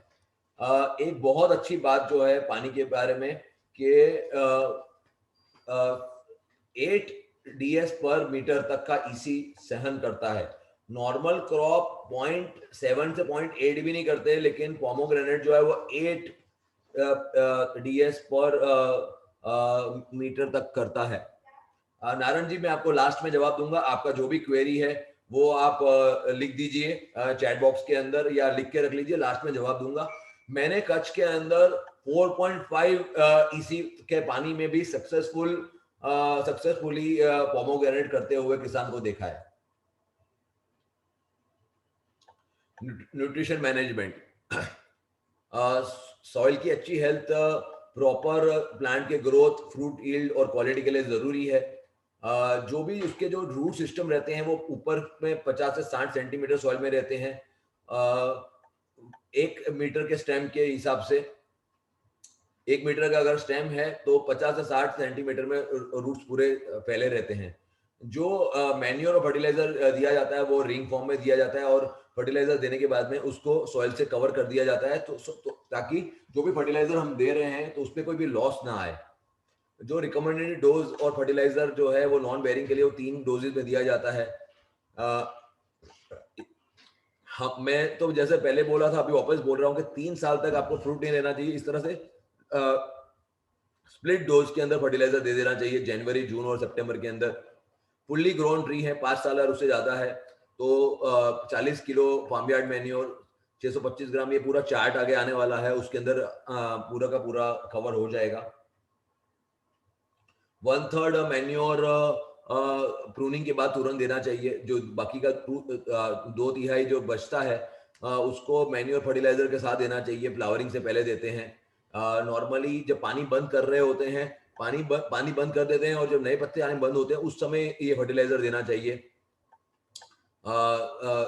डीपॉलिएज से 15 दिन पहले और पानी बंद करने के अराउंड 20 से 25 दिन के बाद में दिया जाता है। उसके साथ में नाइट्रोजन पोटैश का फुल डोज भी दिया जाता है। वो सारा का सारा ये फर्टिलाइजर के बारे में आगे जो मेरा चार्ट आएगा उसके अंदर आ जाएगा। तो ये इस तरह से दिया जाता है। पूरा चार्ट है कि शुरुआत के अंदर हमारे रिकमेंडेशन के हिसाब से 3-4 साल के बाद का जो पौधा रहता है उसके अंदर डीएपी 300 से 400 ग्राम, एसओपी 75 से 100 ग्राम, बेंटोनाइट सल्फर 50 से 100 ग्राम, मैग्नीशियम सल्फेट 100 ग्राम, कॉम्बी सॉइल माइक्रोन्यूट्रिएंट 100 ग्राम, नीम केक 500 ग्राम, माइक्रोब 10 ग्राम, मार्वल जी 50 ग्राम। तो इस तरह से रेस्टिंग पीरियड के बाद में 0 बाउंड 34 5 किलो स्ट्रेस फ्री का उसके बाद स्प्रे किया जाता है। ये पूरा का पूरा चार्ट है। चार्ट को अभी देखने की जरूरत नहीं है, मैं अपने ग्रुप में भी ये चार्ट डाल देने वाला हूँ। इसकी डिस्कशन कभी करने की जरूरत पड़े, ये चार्ट को जो भी किसान फॉलो करता है, ये चार्ट मैंने अपने अनुभव के साथ में और जो सोलापुर यूनिवर्सिटी है उनके रिकमेंडेशन के हिसाब से मैंने बनाया है, और ये प्रूवन चार्ट है। बहुत सारे किसानों ने इस चार्ट को यूज करके बम्पर बम्पर क्रॉप लिया, प्रोवाइडेड उनकी फ्लावरिंग शुरू में अच्छी आ जाए। सिर्फ आप इस चार्ट को अगर मेंटेन करते हैं और पूरा का पूरा चार्ट को जुडिशियसली फॉलो करते हैं, मेरा रिकमेंडेशन ये है कि 4 साल के बाद वाले ट्री के अंदर ये फॉलो करें। बम्पर क्रॉप आना कंपलसरी है, मतलब आता ही आता है। ये पूरा का पूरा फर्टिलाइजर का चार्ट है। इसी तरह से स्प्रे का चार्ट आगे भी आएगा। अभी हम फर्टिलाइजर के बारे में देख रहे हैं तो फर्टिलाइजर का चार्ट है, तो ये पूरा का पूरा 6 महीने का चार्ट आ जाता है कि कैसे अपने को करना है। ऑर्गेनिक मैन्योर, जो नॉर्मली रेताल जमीन होती है उसमें ऑर्गेनिक मैन्योर की बहुत ज्यादा कमी होती है, तो ऑर्गेनिक मैन्योर देने की खास जरूरत है। लेकिन कच्चा बिल्कुल नहीं देना है, आपको कंपोस्ट बना के देना है। गोबर खाद है, पोल्ट्री मैन्योर है, आपके वहां पर 2 से 3 महीने तक सड़ाना है। वर्मी कंपोस्ट अगर अवेलेबल है तो वर्मी कंपोस्ट देना है। ऑर्गेनिक मैन्योर से बल्क डेंसिटी बढ़ जाती है, प्लस सॉइल की पोरोसिटी अच्छी होती है, वाटर होल्डिंग कैपेसिटी अच्छी बनती है, पीएच सॉइल का अच्छा बनता है। इसकी वजह से जो हम फर्टिलाइजर दे रहे हैं, केमिकल फर्टिलाइजर, वो इजीली प्लांट एब्जॉर्ब कर पाता है। साथ में ऑर्गेनिक चीजों का भी ऐड करते हैं इसके साथ में, यार ऑर्गेनिक मैटर भी होते हैं, तो माइक्रोबियल एक्टिविटी भी बहुत ज्यादा अच्छी हो जाती है। मेरा पर्सनल ऑब्जर्वेशन ऐसा है कि जो किसान बहुत अच्छे से गोबर खाद देते हैं अपने पौधों में, उनका क्रॉप बहुत अच्छी क्वालिटी का और बहुत अच्छी क्वांटिटी में आता है। वर्मी कंपोस्ट भी आप दे सकते हैं। ऑर्गेनिक मैन्योर को साल में कम से कम 2 बार लगाना चाहिए, पहली बार हार्वेस्टिंग के बाद में, दूसरा फ्लावरिंग से पहले। नॉर्मली उम्र के हिसाब से रिकमेंडेशन है ये, जैसे बताया था कि 1 साल का पौधा है तो 10 किलो गोबर खाद, 2 साल है तो 20 किलो, तीन में 30 किलो, 4 में 40 किलो, 5 और उससे ज्यादा में 40 से 50 किलो आप कर सकते हैं। ये एनपीके का रेशियो है, ये एनपीके के ग्राम्स हैं, इसके हिसाब से इतना एनपीके देना चाहिए ताकि अच्छा क्रॉप प्रोडक्शन आए। और इसी चार्ट के हिसाब से हमने अपना चार्ट बनाया हुआ है, और वो आप उसको आराम से फॉलो कर सकते हैं। माइक्रोन्यूट्रिएंट की वजह से कलर, टेस्ट, साइज, सब कुछ ज्यादा अच्छा बनता है और उसकी वजह से काफी अच्छा रहता है। उस माइक्रोन्यूट्रिएंट के रेगुलर यूज की वजह से प्लांट की एफिशिएंसी भी अच्छी रहती है, डिजीज रेजिस्टेंस भी अच्छा रहता है और मार्केटेबल यील्ड भी अच्छी आती है। तो हमारे अलग अलग जो जैसे उसमें चार्ट में लिखा हुआ है, जैसे जिंक ईडीटी है, जिंक गैप करके मैंडेट है, कैल्सी बोरॉन है, तो ये bud flower initiation, bird initiation में देना चाहिए। उसी तरह से जिंक सल्फेट है, मैंगनीज सल्फेट को भी 30 से 40 दिन में, 60 के बीच में देते हैं, तो क्वालिटी क्वांटिटी दोनों बहुत अच्छी होती है और डेफिशिएंसी नहीं आती है। ये हमारे अलग अलग प्रोडक्ट्स हैं। अभी अलग अलग क्या क्या तकलीफें आती हैं। अब डिसऑर्डर, फिजियोलॉजिकल डिसऑर्डर, मेजर जो फ्रूट प्रॉब्लम जो आता है फिजियोलॉजिकल डिसऑर्डर में, वो है फ्रूट क्रैकिंग। नॉर्मली जो रेगिस्तान वाले एरिया में रहता है उसमें 20 से 60% फ्रूट क्रैकिंग के चांसेस बहुत ज्यादा होते हैं अलग अलग बहारों में। तो कौन से बहार में, तो उसके हिसाब से रहता है। नॉर्मली ठंड के समय जो फ्रूट निकल रहा होता है उसमें बहुत ज्यादा रहता है। जो क्रैक फ्रूट रहता है उसकी क्वालिटी बहुत कम हो जाती है और फ्रूट रॉट के चांसेस बहुत बढ़ जाते हैं। और ट्रांसपोर्टेशन में भी कई बार क्या होता है, क्रैक नहीं होता है लेकिन फट जाता है ब्रिटल होने की वजह से। जब क्रैकिंग होता है तो जाइलम फ्लोइंग का जो टिश्यू लॉस की वजह से वो डिवाइड हो जाता है और वो फल फट जाता है उसकी वजह से। एक एक्सट्रीम क्लाइमेट में होता है, या बहुत गर्मी में होता है या बहुत ठंड में होता है। अप्रैल से जून में पानी की सप्लाई ज्यादा करने की जरूरत रहती है। और ठंड के समय अपटेक नहीं हो पाता है, मॉइस्चर का लेवल फ्लक्चुएट रहता है, पानी कम बढ़ता है, तो उसकी वजह से क्रैकिंग रहता है। तो खाली आप अगर पानी का बहुत अच्छी तरह से अगर मेंटेन कर रहे हैं और दूसरे न्यूट्रिशन को भी मेंटेन कर रहे हैं, तो फ्रूट क्रैकिंग को हम अवॉइड आराम से कर सकते हैं। प्लस जो न्यूट्रिशन है, जैसे boron, calcium, copper, zinc, molybdenum, ये सब इन्वॉल्व रहते हैं फ्रूट के ग्रोथ और डेवलपमेंट के लिए। डेफिशिएंसी अगर इनकी होती है तो उसकी वजह से क्रैकिंग का जवाबदार रहता है। यंग जो छोटा जो पौधे होते हैं उनके अंदर नॉर्मली बोरॉन की डेफिशिएंसी की वजह से क्रैकिंग होता है। लेकिन जो पुराने या बड़े जो 5 साल के ऊपर के रहते हैं, उनमें मॉइस्चर के इम्बैलेंस की वजह से, टेम्परेचर फ्लक्चुएशन की वजह से क्रैकिंग के चांसेस बहुत ज्यादा होते हैं।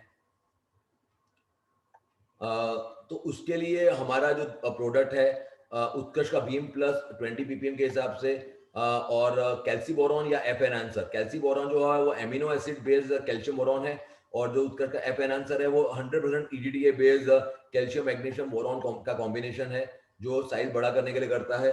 और बहुत सक्सेसफुली बहुत सारे किसानों ने अपना फ्रूट क्रैकिंग को इस कॉम्बिनेशन को यूज करने के बाद में साइज बड़ा किया है और क्या बोलते हैं, फ्रूट क्रैकिंग को अवॉइड किया है। दूसरा, आप जो फल रहते हैं उनको क्रैकिंग को अवॉइड करने के लिए बैग से कवर कर सकते हैं, या उसके बाजू में कपड़ा बांध सकते हैं, यूवी स्टेबलाइज का कपड़ा बांध सकते हैं, ताकि उसको तकलीफ ना पड़े और उसकी एक्सट्रीम गर्मी की वजह से क्रैकिंग ना आए। ये हमारे प्रोडक्ट्स हैं जो क्रैकिंग को अवॉइड करने के लिए बहुत अक्सर हैं, या और साइज बढ़ाने के लिए बहुत बड़ा रोल प्ले करते हैं, ये भीम प्लस और एफेनांसर कैल्सी बोरॉन। दूसरा जो मेजर फिजियोलॉजिकल डिसऑर्डर है वो है सनस्क्लैड, मतलब धूप लग जाना। जो सनस्क्लैड जो होता है उसकी वजह से दाग पड़ जाते हैं। नॉर्मली अम्बे बहार में जो क्रॉप लिया गया होता है, नॉर्मली अप्रैल से मई के में जो हार्वेस्टिंग हो रहा होता है, उसमें ये लगने के, सनस्ट्रोक लगने के चांसेस बहुत ज़्यादा होते हैं। जो भी सरफेस जो फ्रूट का होता है वो सन की लाइट की तरफ होता है तो ब्राउनिश ब्लैक हो जाता है, क्योंकि बहुत ज़्यादा स्कॉर्चिंग की वजह से। इसके लिए प्रॉपर कैनोपी मैनेजमेंट करना बहुत ज़्यादा ज़रूरी है। साथ में केओलिन नाम का एक एल्यूमिनी सिलिकेट का क्ले मटेरियल आता है, जो 5% उसका स्प्रे किया जाता है ताकि उसके ऊपर लेयर बन जाए मई से जून के बीच में, तो वो अवॉइड कर सकता है। दूसरा, शेडिंग प्रोवाइड कर सकते हैं। और दूसरा, मैंने जैसे बोला कि आप कपड़ा लगा सकते हैं अपना, यूवी स्टेबलाइज व्हाइट कलर का कपड़ा आता है, उसको अगर सन की दिशा में लगा देते हैं तो ये नहीं होता है। तीसरा, फल जब छोटे होते हैं उसके बाद में हमें 19-19 है या भीम प्लस है, इनका अगर हम स्प्रे करते हैं तो नए पत्ते बहुत ज्यादा अच्छे आ जाते हैं। नए पत्ते अगर आप 90 दिन के बाद में नए पत्ते अच्छी तरह से ले आते हैं, तो नए पत्ते पूरे के पूरे अंदर जो फल को ढक डालते हैं। तो ये बहुत नेचुरल तरीका है। मैं अपनी कंसल्टिंग के अंदर नॉर्मली जब गर्मी में निकलने वाला होता है तो फरवरी मार्च के अंदर नाइट्रोजन का ज्यादा देकर और जिब्रेलिक एसिड आधारित प्रोडक्ट को ज्यादा देकर मैं नए पत्ते निकाल लेता हूँ, ताकि पूरे के पूरे पत्ते ही फल को ढक डालें, तो बाकी ये सब करने की जरूरत कम पड़े।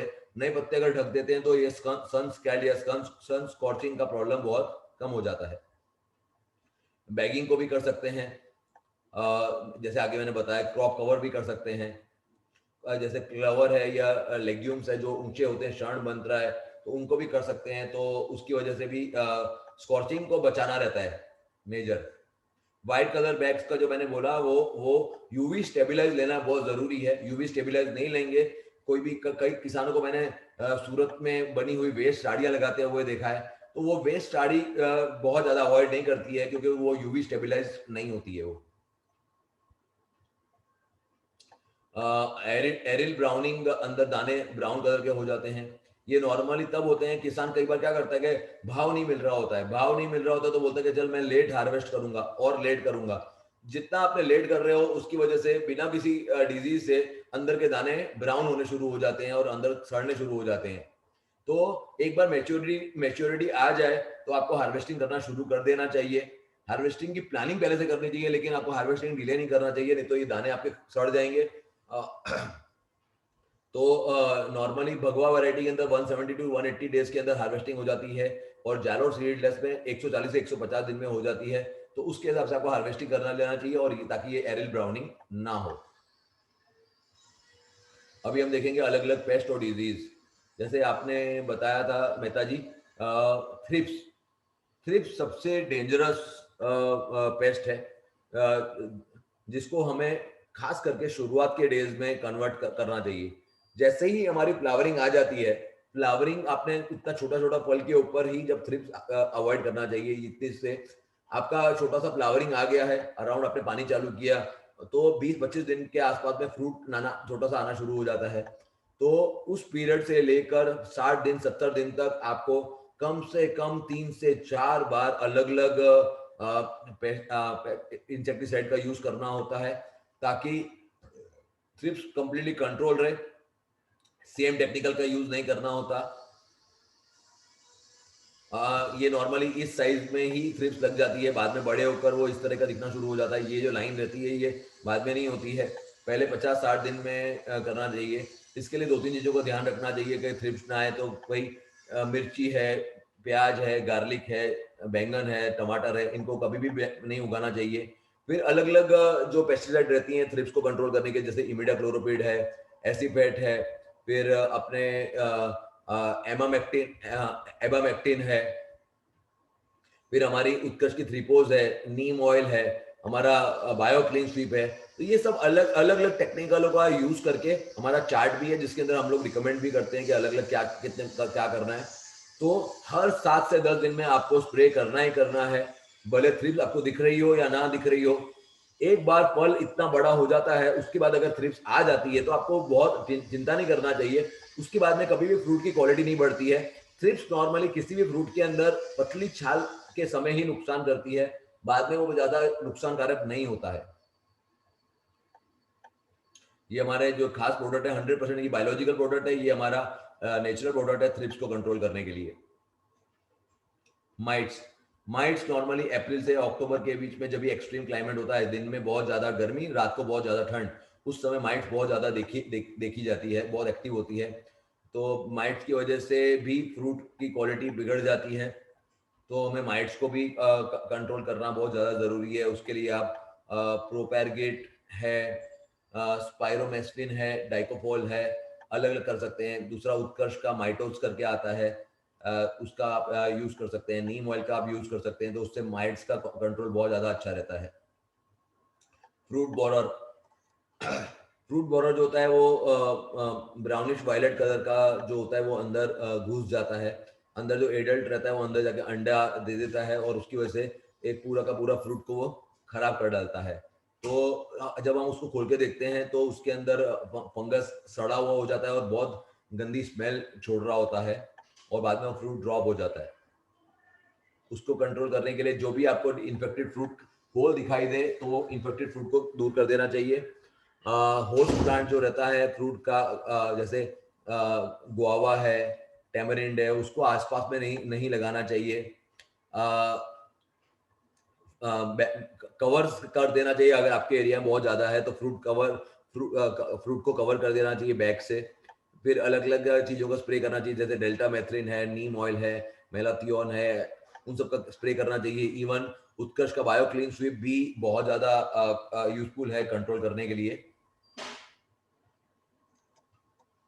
एफिड्स एफिड्स जो नए पत्ते आ रहे होते हैं उसमें ज़्यादा देखा जाता है। वो एफिड मतलब वाइट ग्रीनिश कलर का, ब्लैक ग्रीन कलर का जो रहता है वो उस पर करता है। स्टिकीनेस, चिकनाहटपन आ जाता है जब एफिड दिखती हैं, तो सूटी मोल्ड उसके बाद डेवलप हो जाती है। नॉर्मली ये एफिड देखा जाता है जब ह्यूमिडिटी ज़्यादा होती है, भेज ज़्यादा होता है, रेनी सीजन में ज़्यादा आसानी से दिखा जाता है, तो वो बहुत उसको कंट्रोल करना चाहिए। तो उसके लिए इमिडाक्लोप्रिड, थाइमिथोक्सन, डाइमिथियोएट बहुत आसान है।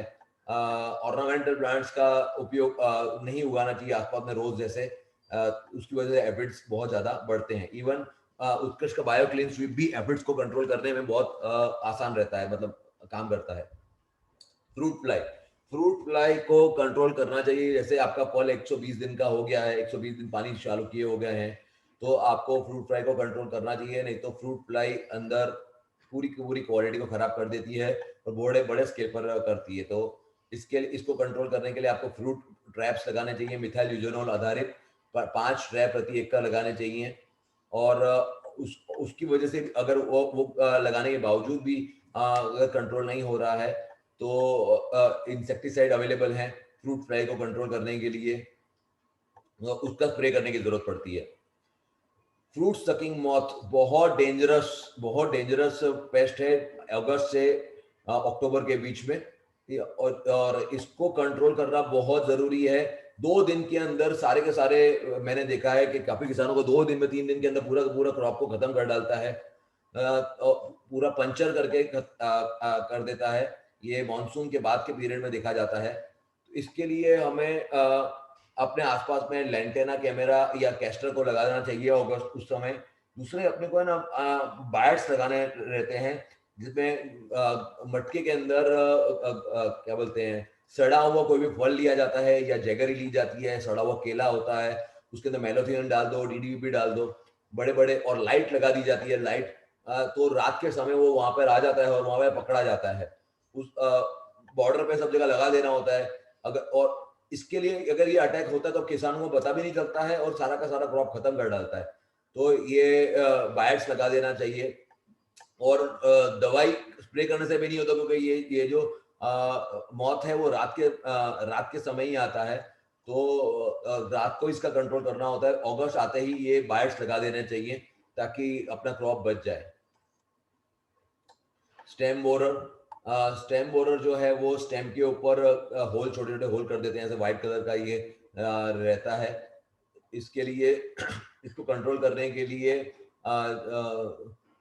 अपने को लाइट ट्रैप लगाना रहता है, एक प्रति एकड़, जो शाम को 6 से 10 के बीच में उसको कंट्रोल कर लेता है। फेरोमोन ट्रैप आते हैं इसको कंट्रोल करने के लिए, वो लगा देने चाहिए 4 से 5 प्रति एकड़।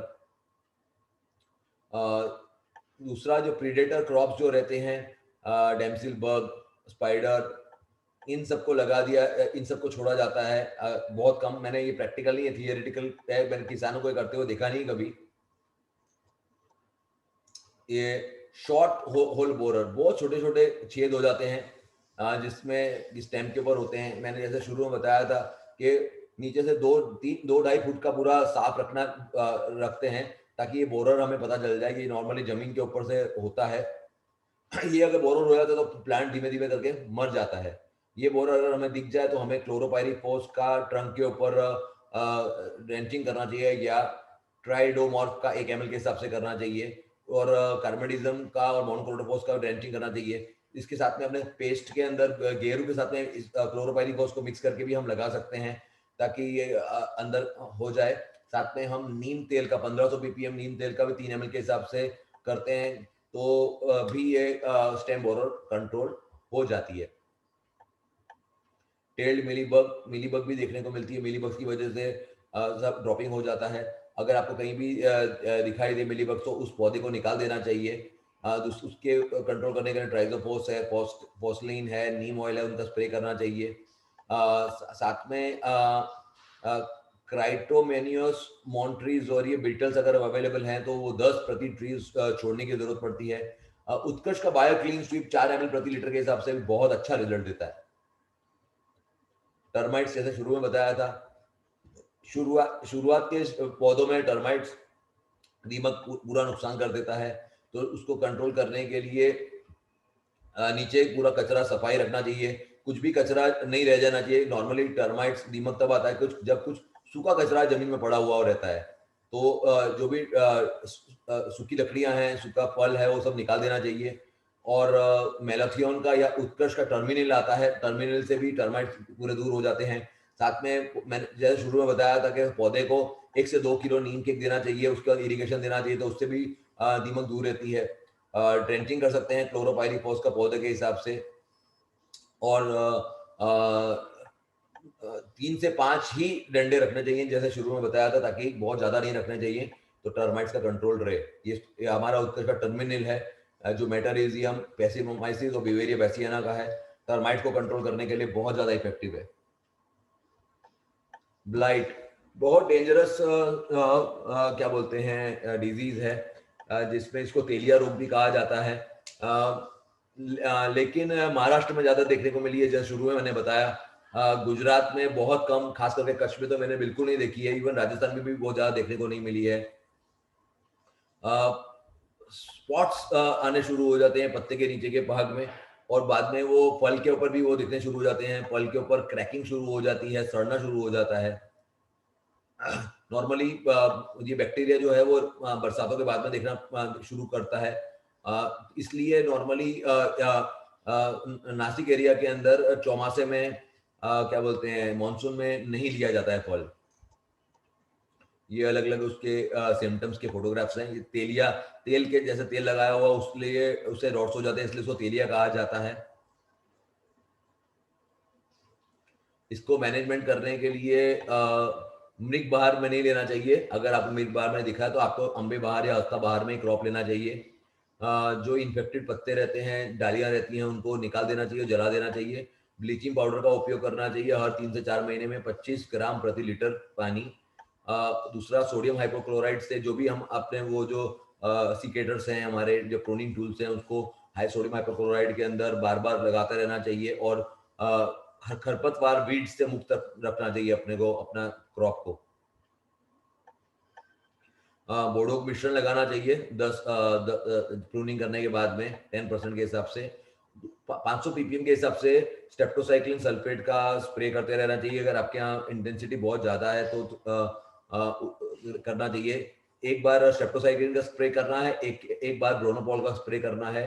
साथ में कॉपर ऑक्सीक्लोराइड का 2 से 2.5 ग्राम प्रति लीटर के हिसाब से लेना है। आपका फंगल इन्फेक्शन साथ में कौन सा आ रहा है उसके हिसाब से आपको कार्बेंडिज्म है, कैप्टन है, हेक्साकोनाजोल है, डाइपेनकोनाजोल है, वो सब लेना चाहिए। इसमें इसको कंट्रोल करने के लिए हमारा ये ट्राइकोडर्मा विरिडी और सूडोमोनास का सीड ट्रीटमेंट और फोलियर स्प्रे भी बहुत ज्यादा अच्छा है। इसकी वजह से भी ब्लाइट को कंट्रोल करने में क्या बोलते हैं सूडोमोनास और ट्राइको से बहुत आसानी मिलती है।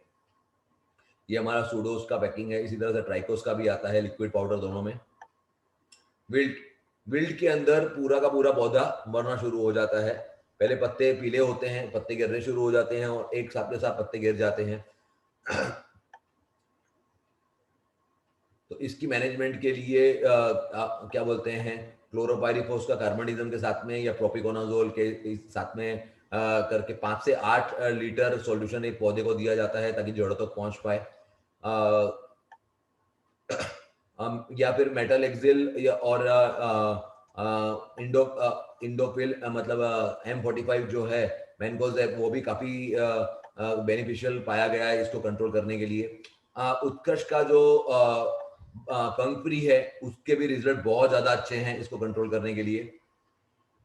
फंगल स्पॉट और फ्रूट रॉट, ये बहुत कॉमन जो फंगल इन्फेक्शन है जो फल के ऊपर आता है। इसमें अलग अलग तरह के स्पॉट्स होते हैं। जैसे एक है सर्कोस्पोरा फ्रूट स्पॉट है, डार्क कलर का, जो अलग अलग साइज के ब्लैक स्पॉट बना डालता है, लेकिन क्रैकिंग नहीं होता या स्टिकीनेस भी नहीं होता है। लेकिन अगर फ्रूट्स कैप अगर आ जाता है तो जो ब्राउन कलर का ऊपर से कुछ जैसा शुरू हो जाता है दिखने में। अगर एंथ्रेक्नोज आता है तो फ्रूट स्पॉट जो है वो एकदम कड़क रहता है, छोटा रहता है। डार्क ब्लैक से ब्राउनिश कलर का वो जो स्पॉट हो जाता है और लाइट सेंटर का रहता है। अगर आपका जो फंगल स्पॉट में कलेक्टोट्रिकम रूट है तो वो कलर उसका फल का उड़ना शुरू हो जाता है। नॉर्मली कैलिक्स के एंड से, मतलब जो इसको क्राउन रॉड भी कहा जाता है, तो वहां से कैलिक्स कैलिक्स मतलब कि जो क्राउन होता है वहां से होता है, कलर उड़ना शुरू हो जाता है। बाद में वो ड्राई बनकर पूरा का पूरा काला हो जाता है। तो ये अपना अलग अलग है। ये अपना एंथ्रेक्नोज के सिम्टम्स हैं। ये अपना है सरसोरा फ्रूट स्पॉट का सिम्टम्स हैं। ये अपना है कोलेक्ट्रियम रॉट का सिम्टम है। तो ये सब अलग अलग तरह के जो रॉटिंग होती हैं, इसके लिए हमें रेगुलरली अलग अलग स्प्रे करने चाहिए। मैंकोजेब है, कार्बेंडिज्म है, उसका स्प्रे करना चाहिए। बोडो मिश्रण का स्प्रे करते हैं शुरुआत में। कॉपर ऑक्सीक्लोराइड का भी स्प्रे ऑल्टरनेटली किया जाता है। इवन फंग फ्री बायोक्लिनसिव के साथ कॉम्बिनेशन भी बहुत अच्छा रहता है। कैप्टन है। ये इस अलग अलग तरह के फंगस को कंट्रोल करने के लिए पूरा हमारा जो शेड्यूल है उसके अंदर क्या बोलते हैं, अलग अलग फंगिसाइड्स का रिकमेंडेशन है। जैसे ये है कार्बेंडिज्म मैनकोजेब, मेटालेक्सिल है, मेटालेक्सिल मैनकोजेब है, डाइनोकैप है, प्रोपिकोनाजोल है, वेटेबल सल्फर है। कौन से स्टेज पे अपने चल रहे हैं उसके हिसाब से इसका यूज करना चाहिए। तो हमारा रिकमेंडेशन के हिसाब से पूरा का पूरा चार्ट भी है। ये हमारा फंग फ्री है, जैसे मैंने आगे बताया कि वो भी बहुत अच्छा रिजल्ट देता है फंगनिल के साथ में। ये हमारा पूरा का पूरा पेस्ट डिजीज पेस्ट मैनेजमेंट के लिए है कि क्या क्या स्प्रे करना चाहिए कौन सी स्टेज में। ये दोनों चार्ट मैं इसमें डाल दूंगा। ये पूरा का पूरा स्प्रे शेड्यूल है। आगे मैंने फर्टिलाइजर का शेड्यूल दिखाया था, केमिकल फंगिसाइड। सिर्फ आप ये शेड्यूल को फॉलो करते हैं, इनका स्प्रे करते हैं, थोड़ा 2-4 दिन आगे पीछे अगर होता है, एक आध कोई स्प्रे मिस हो जाता है, आपका क्रॉप कंप्लीटली रोग मुक्त रहेगा। ये करते हैं, कोई कुछ भी आपको देखने को नहीं मिलेगा। पोमोग्रेनेट के अंदर प्रिवेंटिव करना बहुत ज्यादा अच्छा रहता है, क्योंकि एक बार डैमेज हो जाता है उसके बाद में हम कुछ नहीं कर सकते हैं, दूसरी बार फल नहीं आता है। तो आपको ये पूरा का पूरा शेड्यूल फॉलो करना है। मैं ये पूरा शेड्यूल आपको शेयर कर दूंगा। दूसरा जो अपना पेस्ट है, इंसेक्ट है जो बहुत नुकसान करता है, वो है नेमेटोड्स। रूट नॉट नेमेटोड सबसे ज्यादा देखा गया है नुकसानकारक है।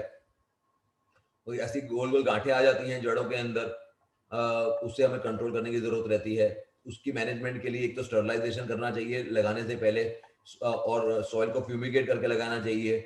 और जैसे मैंने बताया, टिश्यू कल्चर का प्लांट लगाते हैं तो नेमेटोड्स का प्रॉब्लम बहुत कम आता है। ऑर्गेनिक मैटर को माइक्रोब के साथ में डालना है तो ऑर्गेनिक मैटर के साथ हमारा उत्कृष्ट का माइक्रोब्स हम रिकमेंड करते हैं, तो वो नेमेटोड्स को कंट्रोल करने में मदद करता है। नीम केक को देना चाहिए हर बार, थोड़ा फॉरेट देना चाहिए। उत्कृष्ट का निमेटोज एल है, निमेटोनिल है, बहुत अक्सर है, बहुत रिजल्ट ओरिएंटेड है कंट्रोल करने के लिए। आप अपने आसपास में गेंदा फूल का मैरी गोल्ड लगा सकते हैं, वो भी नेमेटोड्स कंट्रोल करने में बहुत अच्छा करता है। और हर साल कम से कम 1 किलो नीम केक और 50 ग्राम कार्बोफ्यूरान हर साल देना ही देना है। ये बायोलॉजिकल कंट्रोल है। अब अलग अलग न्यूट्रिएंट्स के बारे में देखेंगे। मेजर अपना कार्बन, हाइड्रोजन, ऑक्सीजन है जो हवा से मिलता है। डेफिशिएंसीज के बारे में देख लेते हैं अपने, जो अलग अलग न्यूट्रिएंट्स की है। तो लोअर लीव्स के अंदर पूरा का पूरा पीला हो रहा है, तो वो नाइट्रोजन की डेफिशिएंसी रहती है पूरा का पूरा। उसकी डेफिशिएंसी को यूज करने के लिए नॉर्मली यूरिया है, अमोनियम सल्फेट है, अमोनियम नाइट्रेट है, पोटेशियम नाइट्रेट है, उसका यूज करना चाहिए। फॉस्फोरस की अगर आपकी कमी है तो पत्तों के ऊपर पर्पल कलर आने शुरू हो जाते हैं। फॉस्फोरस को कंट्रोल करने के लिए सॉइल में अगर दे रहे हैं एसएसपी, टीएसपी, डीएपी दिया जाता है। ड्रिप के द्वारा दे रहे हैं तो 1261, 05234 यूरिया फॉस्फेट दिया जाता है। और हमारा उत्कृष्ट का हॉर्स पावर भी बहुत जोरदार रिजल्ट देता है। तो ये पूरा का पूरा हमारे चार्ट के अंदर है। अगर चार्ट प्रिवेंटिव चार्ट यूज करते हैं तो ये सब डेफिशिएंसी आपको देखने को नहीं मिलेंगी। पोटेशियम डेफिशिएंसी के अंदर फल जो रहती है वो उसका रिटेंशन अच्छा नहीं रहता है, बल्कि साइज छोटी रहती है। पत्तों के ऊपर स्कॉचिंग, पत्तों की धार जलनी शुरू हो जाती है। एक्सट्रीम कंडीशन के अंदर इस तरह से हो जाता है कि पूरा पूरा पत्ता सूख जाता है और गिरना शुरू हो जाता है। उसको दूर करने के लिए म्यूरेट ऑफ पोटाश का यूज किया जाता है, या अगर अपने लूज दे रहे हैं तो सॉइल के अंदर ड्रिप के द्वारा sulphate of potash, potassium nitrate, monopotassium phosphate का दिया जाता है, यूज किया जाता है। मैग्नीशियम की कमी के अंदर लीफ की जो मार्जिन रहती हैं वो पीला पड़ना शुरू हो जाता है, ग्रे पैचेस आने शुरू हो जाते हैं। उसको दूर करने के लिए मैग्नीशियम सल्फेट, मैग्नीशियम नाइट्रेट को ड्रिप के द्वारा दिया जाता है, या अगर स्प्रे से दे रहे हैं तो मैग्नीशियम एडीटी का स्प्रे किया जाता है। सल्फर की कमी के अंदर लाइट ग्रीन कलर की वेन्स बननी शुरू हो जाती है। इसको दूर करने के लिए बेंटोनाइट सल्फर का, जैसे हमने बताया कि शुरुआत में देना चाहिए फ्लावरिंग से पहले, या फिर लाइम सल्फर देते हैं, या सल्फर WDG देते हैं। अगर हम अमोनियम सल्फेट, पोटेशियम सल्फेट ये सब दे रहे हैं तो उसके साथ सल्फर आराम से आ ही जाता है। कैल्शियम की कमी रहती है तो फ्रूट के अंदर फ्रूट क्रैकिंग आ जाती है, पत्तों के ऊपर इस तरह के धब्बे आने शुरू हो जाते हैं। उसको कंट्रोल करने के लिए कैल्शियम एडीटी है स्प्रे किया जाता है। साथ में अपना एपेनांसर के अंदर भी कैल्शियम एडीटी आता है, दूसरा कैल्सीबोरॉन के अंदर भी आता है। साथ में ड्रिप में दे रहे हैं तो कैल्शियम नाइट्रेट दे रहे हैं, और स्प्रे कर रहे हैं तो कैल्शियम एडीटी अकेले का भी स्प्रे कर सकते हैं। जिंक की कमी के अंदर बीच में पत्तों के बीच में इस तरह से पीला बनाना शुरू हो जाता है। उसको दूर करने के लिए जिंक सल्फेट का या जिंक एडीटी का स्प्रे के फॉर्म में यूज किया जाता है। आयरन की डेफिशिएंसी है Fe की, तो पूरे के पूरे नए पत्ते पूरे के पूरे पीले होने शुरू हो जाते हैं। उसको दूर करने के लिए आप अलग अलग ऑप्शंस हैं। फेरस सल्फेट है, फेरस EDTA 12% Fe एडा ड्रिप से दिया जाता है, या ड्रेंचिंग से दिया जाता है, या FeDTPA भी दिया जाता है। अगर आपकी सॉइल की पीएच 6.5 से कम है तो FeDTPA का दीजिए। अगर पीएच ज्यादा है 7.5 से तो 12% FeDTA दीजिए। तो ये तीनों के तीनों हैं। बोरॉन की कमी बहुत, मतलब बोरॉन की जरूरत बार बार रहती है। बोरॉन की कमी, एक्सट्रीम कमी में इस तरह से फल फट जाता है। बोरॉन को कवर करने के लिए कैल्सी बोरॉन है, बी शेप है, और एफेनांसर, ये तीनों को दिया जा सकता है। कॉपर की कमी दूर करने के लिए कॉपर सल्फेट या कॉपर एडीटी है। मैंगनीज के लिए मैंगनीज सल्फेट, मैंगनीज एडीटी है। मोलिब्डेनम के लिए उत्कर्ष का अमोनियम मोलिब्डेट, मोलिबेन। अभी अपने देखते हैं कि मैच्योरिटी हो गई है कि नहीं हो गई है। तो कैसे मालूम पड़ता है कि मैच्योरिटी हो गई है? तो स्किन का जो कलर रहता है, अलग अलग कलर डेवलप होता है। रेडिश कलर भगवा में, रूबी में, अराक्ता मिदुला में के अंदर लाल कलर आता है। अगर येलोइश विद रेड टिंग है तो गणेश में, जेलोर में इस तरह से आता है। ऊपर से वैक्स की जैसी शाइनिंग होनी शुरू हो जाती है, जैसे किसी ने वैक्स लगाया हो ऐसा शाइनिंग आनी शुरू हो जाती है। जो क्राउन रहता है उसका शेप क्या रहता है, फ्रूट का शेप क्या रहता है। जो बर्ड रहता है वो पूरा कर्व होना शुरू हो जाता है अंदर से, और पूरा हार्ड हो जाता है। फ्रूट का शेप पूरा एकदम कॉम्पैक्ट हो जाता है। आवाज, अगर अगर अपने अपने यूं उंगली से आवाज करते हैं तो एक मेटेलिक मेटेलिक आवाज आती है। जैसे कोई अपने स्टील के ऊपर आवाज टिंग करके आवाज आती है तो मालूम पड़ता है कि तैयार हो गया है। स्क्रैच करके देखते हैं तो मैच्योर वाले जो फल रहते हैं उसको आराम से हमने स्क्रैच करते हैं, और आराम से स्क्रैच किया जा सकता है। तो मैच्योरिटी पीरियड क्या है?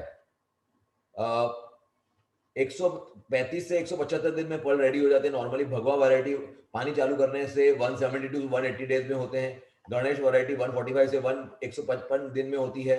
जी 137 145 से 150 डेज में होती है। जालोर सीडलेस 140 से 150 दिन में होती है। मृदुला 130 से 140 दिन में होती है।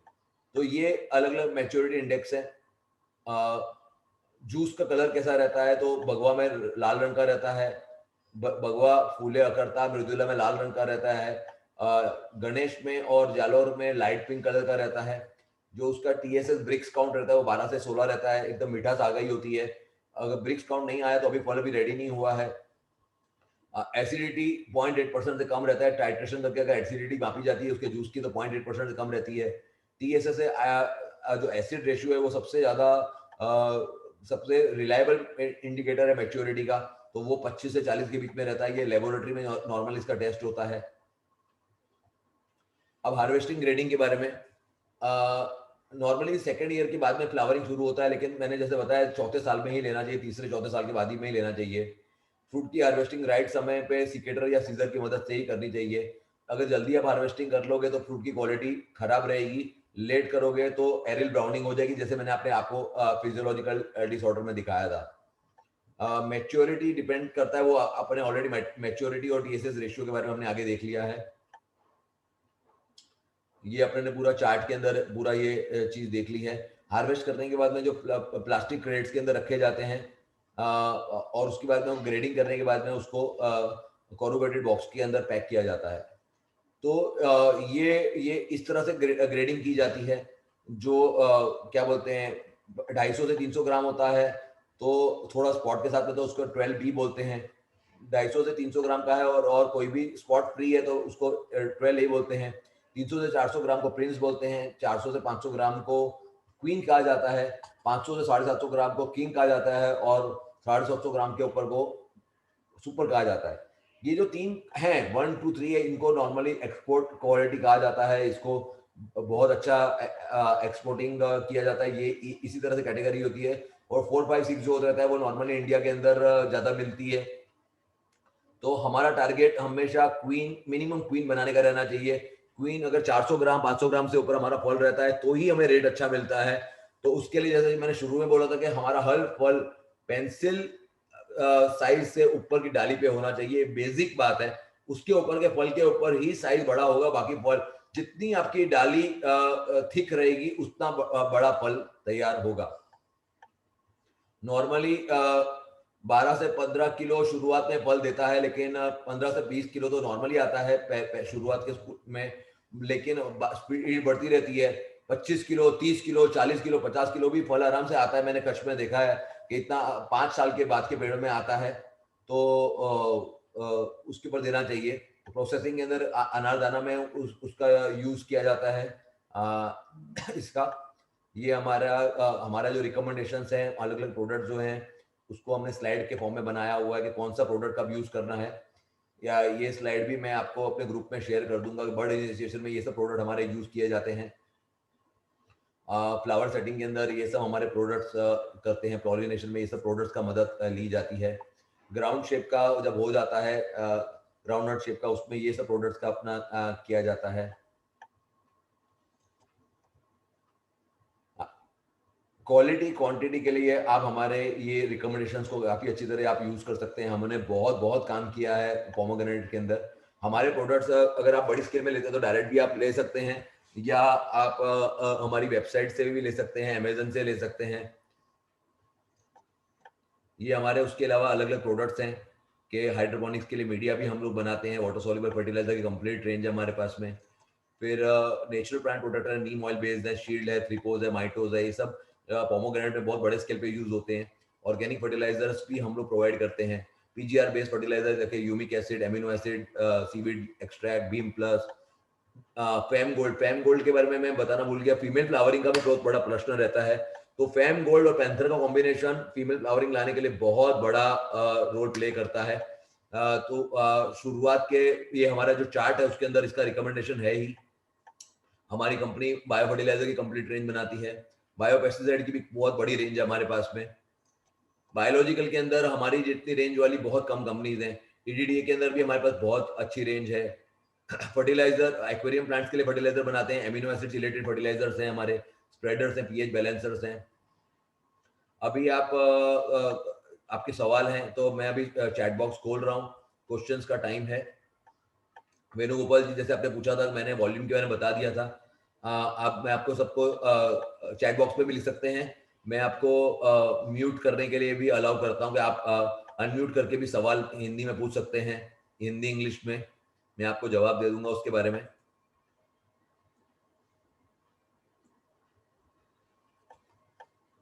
आपके आपको प्रेजेंटेशन से लगता कोई क्वेरी हो, आपको आपके खुद के प्लॉट के बारे में कोई क्वेरी हो तो आप प्लीज बताइए।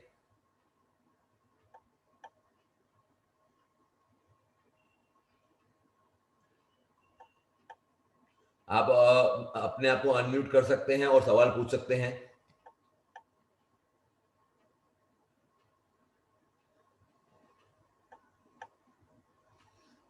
हम्म, अगर किसी को भी कोई भी अगर सवाल नहीं रहेगा तो अपना प्रेजेंटेशन, मेरा वेबिनार यहाँ पर खत्म करते हैं।